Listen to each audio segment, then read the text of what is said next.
मुंबई में हर भाषा और हर संस्कृति का रंग देखने को मिलता है, तो वहीं हर बार मराठी भाषा को लेकर सवाल उठता रहा है। और हाल ही में मुंबई मराठी न बोलने पर बड़ा विवाद हुआ है। मुंबई से सटे मीरा रोड के लोगों का इस विषय पर क्या कुछ कहना है, आप खास रिपोर्ट में देखिए। बात हो रही है मराठी अस्मिता को लेकर, बात हो रही है मराठा भाषा को लेकर। जिस तरह से मुंबई में मराठी भाषा को लेकर विवाद चल रहा है, हम इस वक्त खड़े हैं मीरा रोड में, जहां पर बहुत ही बड़ा हादसा हुआ है। यहां पर भी लोगों को मराठी भाषा ना बोलने पर मारा पीटा गया है। हमारे साथ कुछ लोग मौजूद हैं जिनसे बात करेंगे। सर, आपकी नज़र में जिस तरह से ये प्रोटेस्ट शुरू हुआ कि मराठी बोलना आपको बोलना है, अगर आप नहीं बोलोगे तो आप पीटे जाओगे, क्या कहना है आपका इसके ऊपर से? देखिए, ये जो पहला प्रश्न है कि मराठी को लेकर जिस तरीके से सख्ती या ये है कि पहला तो एक स्टेट लैंग्वेज है और उस स्टेट लैंग्वेज को हमको आदर करना चाहिए और सीखने की कोशिश करना चाहिए। नंबर एक कि हम जिस स्टेट में रह रहे हैं और भाषा हमेशा ऐसी होती है कि जिससे लोगों को जोड़ा जाता है। अगर मैं यहाँ के किसी स्थानिक से थोड़ा सा भी मराठी में बोलूँगा तो वो ज़्यादा अटैचमेंट फील करेगा मुझसे। तो ज़्यादा ज़रूरी है कि भाषा को एक संपर्क के माध्यम के तौर पर हमें इस्तेमाल करना चाहिए, नंबर एक। नंबर दो कि जिस तरीके से फोर्सफुल इसका इम्प्लीमेंटेशन हुआ है, उसके लिए भी कई कारण हमको जो देखने को आते हैं। नंबर एक कारण के जिस तरीके से दक्षिण भारत में लगातार एक विवाद गर्माता रहा है कि तमिल या हिंदी इम्पोजिशन की बात होती रही है। तो हिंदी को एक अपोजिशन आज से नहीं है, ये 60 और 70 के दशक से लगातार इस इम्पोजिशन को हम देखते आए हैं और ये हमेशा एक इरप्ट होता रहता है। और हमने ये देखा है कि ये भाषा का इरप्शन तब शुरू होता है जब महाराष्ट्र में मराठी को या हिंदी को एक मेन लैंग्वेज करके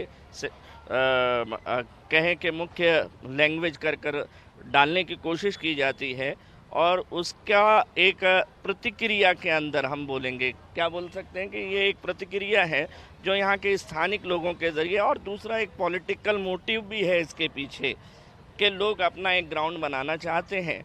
लेकिन दूसरा बड़े पैमाने पर हिंदी इम्पोजिशन जो सरकार का कोशिश है, ये ढका छुपा नहीं है।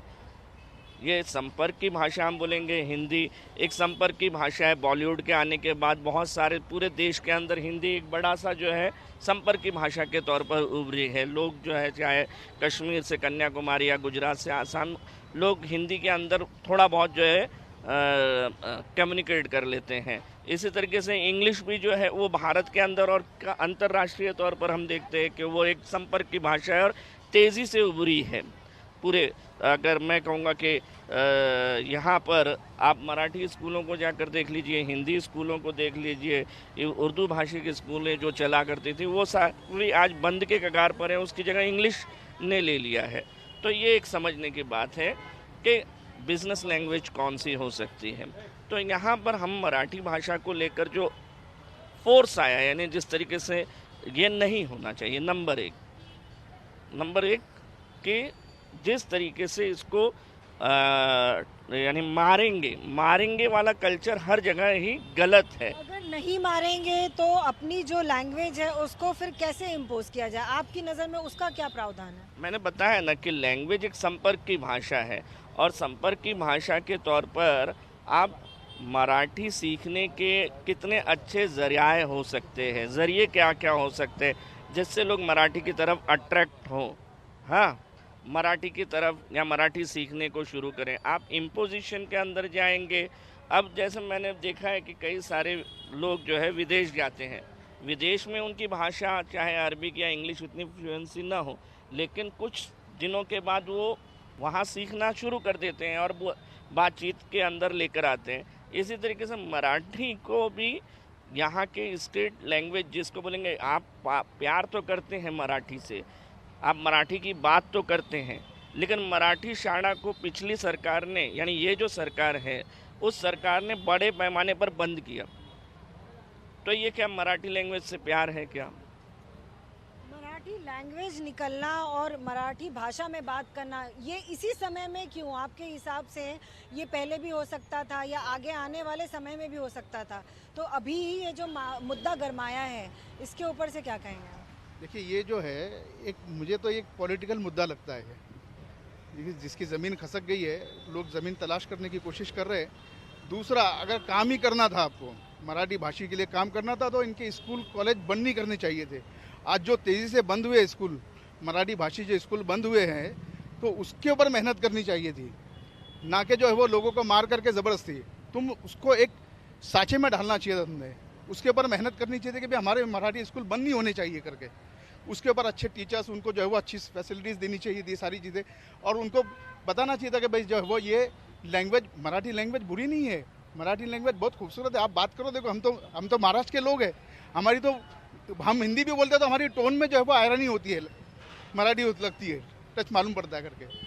तो लेकिन ये ज़बरदस्ती वाला जो हिसाब किताब है, ये नहीं है। किसी को मारना झोड़ना, ये हम किसी को अपना सामान जो है वो मार झोड़ करके नहीं बेच सकते, उसको प्यार से बेच सकते। तो हमारी दुकान अगर हम जो चला रहे हैं, तो हम जो है वो प्यार मोहब्बत से ही चला सकते हैं। हमारे यहाँ कोई ग्राहक आता है तो हम किसी को अगर मराठी भाषा जो है वो समझाना है, उनको बताना है कि भाई ये सीखना चाहिए आपको करके, तो उनको प्यार मोहब्बत से समझा सकते हैं। दूसरा, हमारी गवर्नमेंट्स को और हमारे लोगों को जो है वो, जो लोग कर रहे हैं, उनको मेहनत इस पर करनी चाहिए कि जो है वो हमारे स्कूल कॉलेज में जो है वो इसको जो है वो इसकी मेहनत करनी चाहिए करके, और मेहनत कर... स्कूल कॉलेज के अलावा भी तो बहुत सारे क्षेत्र हैं जहाँ पर मराठी जो है वो पनप नहीं पाए, और भी आगे, उसके आगे भी चीज़ें हैं। जैसे गवर्नमेंट के ऑफिसेस वगैरह में जो है वो मराठी बोली जाती है, मराठी में व्यवहार होता है, सारी चीज़ें होती है। तो हम असल मुद्दे पे जाना चाहिए कि भाई ये कहाँ से सारा लोग ख़त्म हो रहे हैं।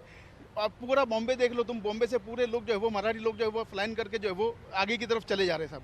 सर, ये गवर्नमेंट को ध्यान देने की चीज़ है, काम इसके ऊपर करनी चाहिए कि हमारे लोग यहाँ से क्यों चले जा रहे हैं, फ्लाइन करके क्यों जा रहे हैं, उनको रोज़गार क्यों नहीं मिल रहा उनको यहाँ पे। हम बॉम्बे में जो है वो लोग यहाँ रोज़गार कर रहे हैं, और यहाँ तो अलग अलग भाषा के लोग हैं। हमको तो यहाँ हम तो मेज़बान हैं, यहाँ पे लोग जो है आए हुए जो है वो हमारे मेहमान हैं, तो हमको यहाँ पे बेस हमारा है यहाँ पे, तो हमको उस पर काम करना चाहिए ना। हिंदी भाषा को तीसरे नंबर पर रखने की बात कही है, मराठी पहली लैंग्वेज होनी चाहिए, आपको क्या लगता है ये सही है? देखिए, महाराष्ट्र की जो सरकारी भाषा है जो मराठी है, तो मराठी तो होनी चाहिए, बच्चों को भी सिखाना चाहिए, हमें भी आना चाहिए। मगर ये ज़बरदस्ती लोगों पर थोपना और उनको मारना, उनको धमकाना, ये तो राजनीति है। ये तो वोट लेने का एक मुद्दा है। और ये हिंदी जो बोलते हैं, हिंदी भी राजभाषा है। अगर हिंदी कोई बोलता है तो उसको तुम अपमानित क्यों करते हो, उसको मारते क्यों हो? ये गलत है। राज ठाकरे और उद्धव ठाकरे एक तरह से साथ में आ रहे हैं मंच पर, ये कहीं उसके पीछे की आप जो कह रहे थे कि ये राजनीतिक मुद्दा है, ये अभी आने वाले चुनाव में उसका माइलेज मिल सकता है? देखिए, चुनाव के समीकरण तो हर तरफ बनते ही है कि लगातार कोशिशें होती है कि लोगों को एक पटल पर लेकर आया जाए। जैसे मराठी वोट आज विभाजित हैं, वो देवेंद्र फडणवीस के पास हैं, शिवसेना के पास है, शिवसेना उद्धव के पास है। तो यानी ये जो मराठी वोटों का विभाजन है, उसको कहीं ना कहीं एक सूत्र में लेकर आना, उसको एक ये देना, क्या एक एक्सेस देना जिस पर सभी मराठी वोट जो है वो एक साथ आए और ये प्रेजेंट सरकार के खिलाफ उसका एक इस्तेमाल हो सके। ये एक जो सरकार के खिलाफ हो सके, लेकिन फिर इसका माइलेज मिलेगा, उनको लगता है आपको फायदा पहुंचेगा? देखिए, माइलेज तो मिलने वाली बात, यानी लोगों के बीच में ये एक्सेप्टेड कितना है, खास करके नॉन मराठी नहीं, मराठी स्पीकिंग लोगों के बीच में कितना एक्सेप्ट किया जाता है इस फार्मूला को, मेन वो है। जैसे आज हम बोलेंगे कि भारत के अंदर एक बड़ी पॉलिटिक्स है, नफ़रत की पॉलिटिक्स, बराबर है, ये भी एक नफ़रत की पॉलिटिक्स का ही एक हिस्सा है। जहाँ हिंदू मुस्लिम ऐसा डिवीज़न चल रहा है जो काफ़ी फल फूल रहा है, वहाँ मराठी नॉन मराठी का एक दूसरा विवाद है।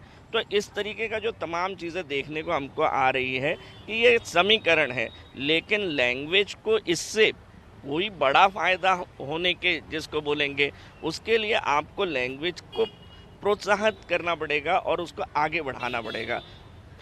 खास करके मराठी लैंग्वेज को लेकर के यहाँ पर जो ये क्रिएट की गई है, और लोगों को, आम लोग मार कौन खा रहा है भाई? वो पानी पूरी बेचने वाला आम आदमी खा रहा है, वो खोचे पर धंधा लगाने वाला आम आदमी खा रहा है, आप जो है गली के अंदर कोई नहीं बोल पा रहा है, जो अपने बीवी बच्चों को परिवार को छोड़ के आया है, घर सही सलामत लौट पाएगा क्या नहीं, उसका भी एक क्वेश्चन ही है ना कि आप उसके ऊपर जो है मारपीट करते हैं, अपमानित करते हैं, तो ये गलत है। ये टोटल जो है, मतलब आपके कहने का मतलब है ये लोग जो जोर जबरदस्ती कर रहे हैं वो सिर्फ गरीबों पर कर रहे हैं, जो अनएजुकेटेड हैं, पढ़े लिखे को लेकर अगर ये करते हैं तो बेशक अडानी और अंबानी पर कीजिए, आपको मालूम पड़ जाएगा।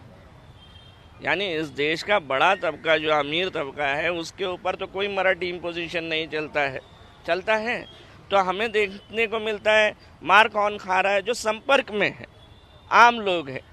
और जो लोग इन मुद्दों को लेके चल रहे हैं, तो अगर हम उनके क्लास को डिवीजन करें तो उनका क्लास देखते हैं कि उनके खुद के बच्चे जो है वो स्कॉटिश इंग्लिश मीडियम स्कूलों में पढ़े हुए हैं। ये लोग कहेंगे कि आम बच्चों को जो है यहाँ म्यूनसिपल स्कूलों में पढ़ाइए, मराठी स्कूलों में। लेकिन ये फ़र्क कहाँ से आता है? जनता भी आपको देख रही है, जज कर रही है, और देखने के साथ साथ उसमें अमल करती है। आपका बच्चा या बाकी लोगों के बच्चे जब हायर एजुकेशन के लिए उसको एक रास्ता मानते हैं, हाँ, तो लेकिन ये लैंग्वेज बेस करके जो डिवीज़न है, वो लैंग्वेज बेस करके डिवीज़न इसीलिए आया है कि एक पोलराइजेशन किया जा सके वोटों का। और ये खास उसका समय है, नगर पालिका का इलेक्शन बिल्कुल नज़दीक है, और उस समय पर जो है इस समीकरण का इस्तेमाल किया जा सके। लेकिन अगर लैंग्वेज को बढ़ाना है, मराठी लैंग्वेज को फलना फूलना है, आगे बढ़ाना है, तो उसके कई और रास्ते हो सकते हैं, ये हमारा मानना है। और हमारा मानना है कि ये सरकार ने भी जिस तरीके से हिंदी इम्पोजिशन की बात कही है, खास करके मैं एक छोटा सा मीम देख रहा था, तो वो बोलते हैं कि नॉर्थ यानी उत्तर प्रदेश में हिंदी के कई सारे अपभ्रंश हैं, मैथिली है, ये तमाम, लेकिन बोले कि हिंदी के आने के बाद, ये खड़ी बोली वाली हिंदी आने के बाद, वो सारी जो भाषाएं हैं, भोजपुरी है, वो उनका अस्तित्व आज खतरे में है। लोगों के आम बोलचाल के अंदर वो नहीं आ पा रही है। तो यानी भाषा के इम्पोजिशन, यानी हिंदी भाषा ने सबसे पहले तो अपनी जो छोटी छोटी सिस्टर लैंग्वेजेस थी उसको ही ख़त्म कर दिया। तो ये हमें समझने की ज़रूरत है कि लैंग्वेज को भी, अब मराठी भी है, कोई एक मराठी तो है नहीं, पुणे की मराठी अलग है, खानदेश की मराठी अलग है, कोंकण की मराठी अलग है, मराठवाड़े की मराठी अलग है। तो हमें मराठी का क्या तैयार करना है? हमें मराठी का कोलाश तैयार करना है, एक बेहतर, जिसका रिप्रेजेंटेशन, जिसको अच्छे से प्रेजेंट किया जा सके। उसमें भी ऐसा नहीं हो कि कोई एक तरीके के मराठी का ये हो। तो मराठी को लेकर के मेरा भी रिक्वेस्ट है कि सभी आम जन ने जो है उसको सीखने की ज़रूरत है। और उसको बड़ा प्यारा लैंग्वेज है, जैसे हर लैंग्वेज जो है, दुनिया की तमाम लैंग्वेजेस जो हैं वो क्या है, वो सीखने की चीज़ है, और सीखना बहुत अच्छी बात है। आप जहाँ सोसाइटी में रहते हैं वहाँ पर कॉस्मोपॉलिटन सोसाइटी होगी, वहाँ पर आपके हिंदू दोस्त भी होंगे।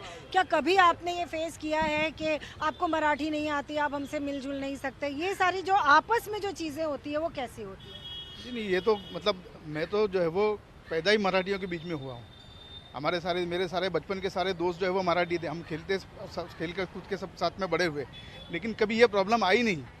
ये तो क्या है, एक पॉलिटिकल ग्राउंड तैयार किया जा रहा है, जिससे जो है वो आज जो मामला हो गया सारा। तो ये हर बार जो है वो मैंने बहुत सारी चीज़ें देखा ऐसा कि कुछ भी चीज़ होती है तो एक ऐसा कर दो कि जो है वो जिससे सारे लोग एक जगह जमा हो जाए, इकट्ठे हो जाए। ये इस तरह से मामला जो है वो करते हैं। तो ये हर बार मतलब जो है वो अपनी अपनी ज़मीन तैयार करने के लिए जो लोग जो अपनी कोशिश करते रहते हैं, हर पॉलिटिकल पार्टी जो है वो अपना ग्राउंड तैयार करने की कोशिश करते हैं, कौन सा इशू को लिया जाए, कौन सा इशू को लिया जाए, कौन सा गर्म मुद्दा है। तो ये मेरे ख्याल से ये मुद्दा है ये। तो इसको जो है वो मराठी को जो है वो उन्होंने जो है वो बलि का बकरा बनाया है जो है वो। हालांकि ये अब मराठी के नाम पे किसी को मारना, तो बताइए अब उसके दिल में क्या नफरत पैदा होगी कि मोहब्बत पैदा होगी? हम किसी को मराठी के नाम पे मार रहे हैं तो उस आदमी के दिल में मराठी के लिए मोहब्बत पैदा होगी या नफरत पैदा होगी? वो तो बोलेगा ना कि या तो ये तो हमको मार रहे हैं करके, तो वो बेशक उसके दिल में नफरत पैदा होगी। तो हमको तो मोहब्बत से सारी चीज़ें डालनी है ना। तो ये जो है वो ये कोई इशू नहीं, मतलब जो है वो ऐसा हमारी ज़िंदगी में तो कभी ऐसा मामला हमारे साथ हुआ ही नहीं। हम लोगों के साथ में रहते हैं, मेरे सारे दोस्त जो है वो महाराष्ट्र में, हम खुद भी महाराष्ट्र हैं, लेकिन कभी ये लैंग्वेज का फ़र्क जो है वो हमारे अंदर कभी नहीं आया। कि भाई तुम मराठी क्यों नहीं बोल रहे, मराठी क्यों नहीं आती करके, ऐसा कभी भी नहीं आया। और हम बहुत सारे लोग जो है वो हमारे दोस्त भी है, लेकिन उसमें कभी इन्होंने कभी ऐसा ये बात भी नहीं कही है। मेरे कस्टमर भी बहुत सारे लोग ऐसे आते मराठी होते, लेकिन उनसे खाली प्यार से ही बात करनी थी। वो बेचारे इतने अच्छे होते, इतने सॉफ्ट होते कि वो इतने खुश हो जाते हैं कि भाई जो है वो देखो रिस्पेक्ट दे करके हम अपनी बात जो है वो लोगों के सामने रख सकते हैं। हम जो है वो अपनी बात लोगों के सामने जो है वो रिस्पेक्ट से रख सकते हैं। तो आदमी बोलेगा ना कि भाई ये लोग अच्छे करके, अभी हम किसी को मारेंगे तो वो क्या बोलेंगे कि ये लोग बुरे। आप कभी आपको बोला जाए कि जबरन मराठी बोलने के लिए, तो आप बोलेंगे मराठी? हाँ, मैं तो बोलूँगा और मुझे तो अच्छा लगता है मराठी बोलना, और मैं चाहता हूँ कि हमारे बच्चे और लोग भी मराठी सीखें। लेकिन ये वोटों की राजनीति नहीं होना चाहिए कि अभी इलेक्शन आ रहा तो मार के किसी को ज़बरदस्ती उसको अपनी तरफ करके कि भाई तुम मराठी सीखो। ये तो वोटों की राजनीति हो गई, ये गलत है। किसी को मार के उसको ज़बरदस्ती मराठी सिखाना वो बिल्कुल गलत है। तो ये थे मीरा रोड के वो रहीवासी जो मराठी लैंग्वेज पसंद तो करते हैं, लेकिन उसे ये मानते हैं कि जबरन किसी को बोलना है, किसी से बुलवाना है, वो गलत है। इनकी नज़र में जो हाल ही में हादसे हुए हैं मराठी को लेकर, वो सिर्फ और सिर्फ एक राजनीति है और कुछ नहीं है। और राजनीति के मकसद के लिए मराठी लैंग्वेज बोलना ये उनके लिए मंजूर नहीं है। कैमरा पर्सन नितिन जाधव के साथ उनाइजा गड़िया, इंडिया न्यूज़, मुंबई।